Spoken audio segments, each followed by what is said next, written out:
嗨，大家好，这里是上师厨房。今天和大家分享的是啤酒鸭烧土豆。鸭肉比较粗糙，腥味也比一般的家禽重，做不好会很难吃。这只鸭子我是从 Costco 买的，不肥不瘦，但是个头比较大，足有5斤重。也不用讲究什么刀法，只要安全的切成大小适中的块就可以了。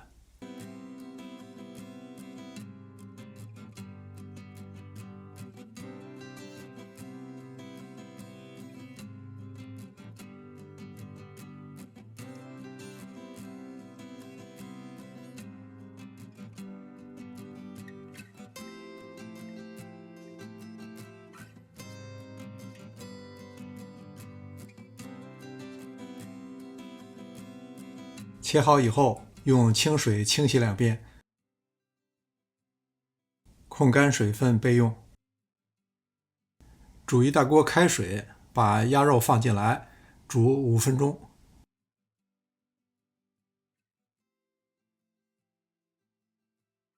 加入适量的料酒，这一步主要是为了去除血水，去腥味。煮的过程中把血沫子捞出来，这样待会儿把水倒掉的时候就不用凉水冲洗了。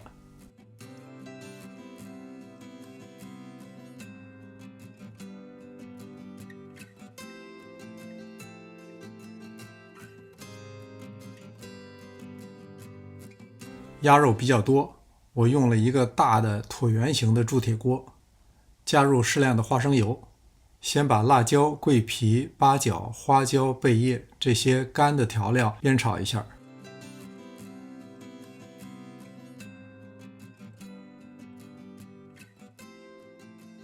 然后再把葱姜蒜和小洋葱放进来炒香。我最近喜欢用小洋葱做调料，感觉比大洋葱的味道更香。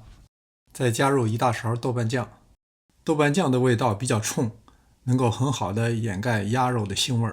豆瓣酱炒香以后，把依然很烫的鸭肉放进来。如果鸭肉是用凉水清洗过，那这个时候鸭肉就会比较紧，煸炒就不容易入味儿。现在我是用浓的调料炒热的鸭块，效果就比较好。加入适量的白胡椒粉，1汤匙冰糖，半汤匙盐，2汤匙酱油，1个半汤匙老抽。拌匀以后加入2罐啤酒，最好是选比较清淡的啤酒，千万不要选味道重、比较苦的啤酒。我曾经就这么干过一次，最后鸭肉都是苦的。有了2罐啤酒，也就不要料酒了，水也不用加。